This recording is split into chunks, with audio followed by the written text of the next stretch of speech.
সকাল হলেই আমাদের মেয়েদের একটাই চিন্তা থাকে কি রান্না করব। মানে প্রতিদিন একরকম খাবার তো কেউ খেতে চায় না, তাই একটু ঘুরিয়ে ফিরিয়ে রান্না করলে সবার খেতে ইচ্ছে করে। তো সকালবেলা হলেই মানে এই চিন্তা সবসময় মনে লেগেই থাকে। যাই হোক, আজকে সকালে যেগুলো রান্না করব তার জন্য কেটে নিয়েছি।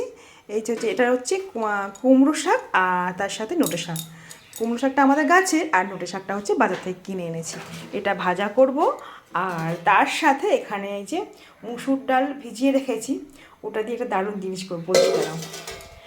আর এখানে ওটা দিয়ে করব এই যে ডাঁটা, মানে কুমড়ো ডাঁটা দিয়ে আর মুসুর ডাল, দারুণ লাগে খেতে, জানো তো। তোমরা একবার কিন্তু করে খেয়ে দেখতে পারো, বেশ ভালো লাগে, সাথে একটু চিনি দিতে লাগে। আর এইখানে কী হয়েছে দাঁড়াও দেখা। আর এই যে যুক্তি ফুল, এটা দুদিন আগে তোমার দাদাভাই এনেছিল, তা অর্ধেকটা করেছে, বেশ কিছুটা রয়ে গেছে। এটা আলু দিয়ে ভাজবো। যুক্তি ফুল আলু ভাজা আমাদের বাড়ির সবাই বেশ ভালোবাসে, কিন্তু ছেলে খেতে চায় না ফেলটা, তা জোর করি না, ও যেটা ভালো লাগে সেটা খায়।